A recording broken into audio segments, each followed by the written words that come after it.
Hope you're having a blessed day. This week is treating you well. Everything is going well for you.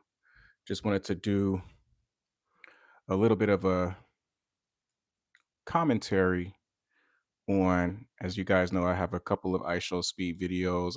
I'm new to the ISHOWSPEED reality, and I've been really tracking and catching up with some of his work, some of his tours. He is currently in Africa, which I think he is doing a tremendous job. Excellent work in his discovery of African history, artifacts. My wife, she was enjoying a stream with me last night out here in California. We were watching his tour of Egypt and visiting some of the historical sites. And Egypt has struck the imagination of millions upon millions of individuals and human beings, which has inspired their journeys across the country to uncover and discover for themselves some of the beautiful history of the Egyptian African culture. And as we all know, Egypt holds a very distinct and significant role in biblical history as well, where this also is a testament to, and this is going to be a light sided approach, even though I will be tapping into some of the misinformation that goes around the history of ancient Egypt, ancient Africa. And Egypt wasn't always, you know, on the side necessarily for dark reasons only. There was also some light influence there as well, especially with Moses being taken into the Egyptian community, and even Joseph being inducted into the Egyptian community. He had his fair share. Hey, what's up, Paulina Holmes? Joseph had his fair share of experiences in Egypt where he was promoted, given land. So Egypt has not always necessarily been a negative for believers, even though we all know Egypt was struck with the plagues. But as I was watching ISHO Speeds live, and we all know that the noses are missing on a lot of the statues, and in our Black history, we talk about how a lot of invaders, travelers, colonialists, a lot of different, cultures and races have trekked the Egyptian terrain. And Egypt was not the original name of this territory. First off, let's start there. The name Egypt is not indigenous to the people who built the civilization. It comes from the Greek word Egyptos, which itself is a linguistic distortion of the ancient Egyptian phrase Hut-ka-ta, meaning house of the spirit of Ta. This was the name of a major temple complex in Memphis dedicated to the god Ta. Greek visitors misunderstood this local religious site as the name of the entire land. Over time, Egyptos was Latinized to Egyptus and eventually anglicized, all right, to Egypt. In other words, Egypt is a foreign label derived from outsiders misnaming a single temple, not the nation itself. The people we now call Egyptians did not call their land Egypt. They called it Kemet, meaning the black land. This referred primarily to the rich, dark, fertile soil deposited by the Nile, in contrast to the surrounding red desert. But it also carried cultural and symbolic meaning. Kemet represented life, fertility, order, and divine balance, Ma'at. The people identified themselves as Remech, in Kemet, the people of the Black land. This name emerged organically from African geography, ecology, and worldview, not from European classification. Replacing Kemet with Egypt was not a neutral linguistic evolution. It accompanied foreign occupation, Greek reinterpretation, Roman administration, and later European colonial scholarship. The removal of the indigenous name helps sever the civilization from its African roots and reframe it with a Mediterranean or Near Eastern narrative. Names shape memory. To erase Kemet is to erase self definition, and to impose Egypt is to prioritize the outsider's gaze.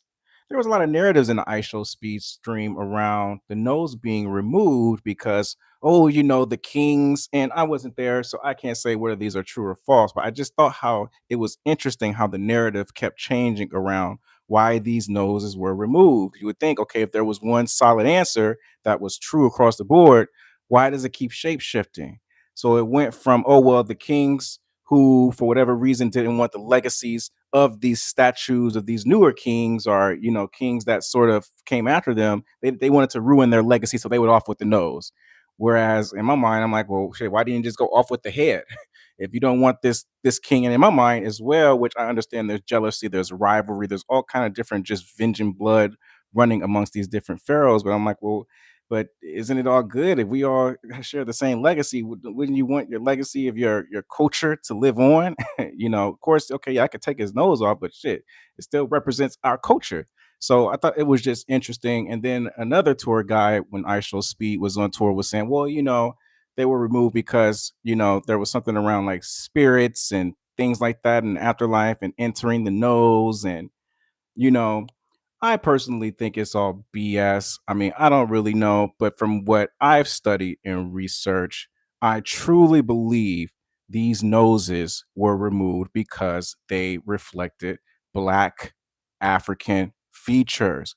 People have always celebrated or stereotyped the Black nose, facial features in general, especially when racism put everybody on a damn ladder and on a hierarchical list, right? You got Michael Jackson. He couldn't even sit with his nose, right? The Jackson family, just and you name it, numerous and numerous of other people from our culture have carried just this legacy of shame around their damn noses, okay? Where people are spending thousands and thousands of dollars to get nose surgeries. Oh, I don't want that nose. Or you got a black nose. I even got made fun of a lot because of my nose. My friend in the military in Iraq, he was like, Randy, it looked like somebody slammed a damn Humvee door on your face, right? So there's always been sort of like this controversy around the Black African nose. So, from my personal opinion, I believe the history is, you know, we want to remove any sort of signature of African, Black African influence in history, in civilization, in ingenuity, from off the face of the fucking map. I believe that. All right. So, and this is just my opinion. If you don't agree with it, you have every right to have your own opinion. See, I'm not one of those type of people where, I don't do research and I just go along to get along. I do the research. So, Egypt is in Africa. They would like you to think Egypt is so distinctly separate from Africa. Like it's just this whole separate world where African Black people had no role. I didn't even hear a lot about any Black contributions in Egypt in my school of learning. So a lot of this research you have to kind of do on your own, but I've always felt like they tried to separate the Black influence from Africa as much as they can because we don't want you Negroes to believe you've had any sort of role in civilization, right? You Black folks were just known for being slaves, right? For being servants. So it says here Egypt is in Africa. That statement is geographic, historical, and indisputable. Yet modern discourse, shaped by colonial frameworks, has repeatedly attempted to detach ancient Egypt from the rest of the African continent. Let me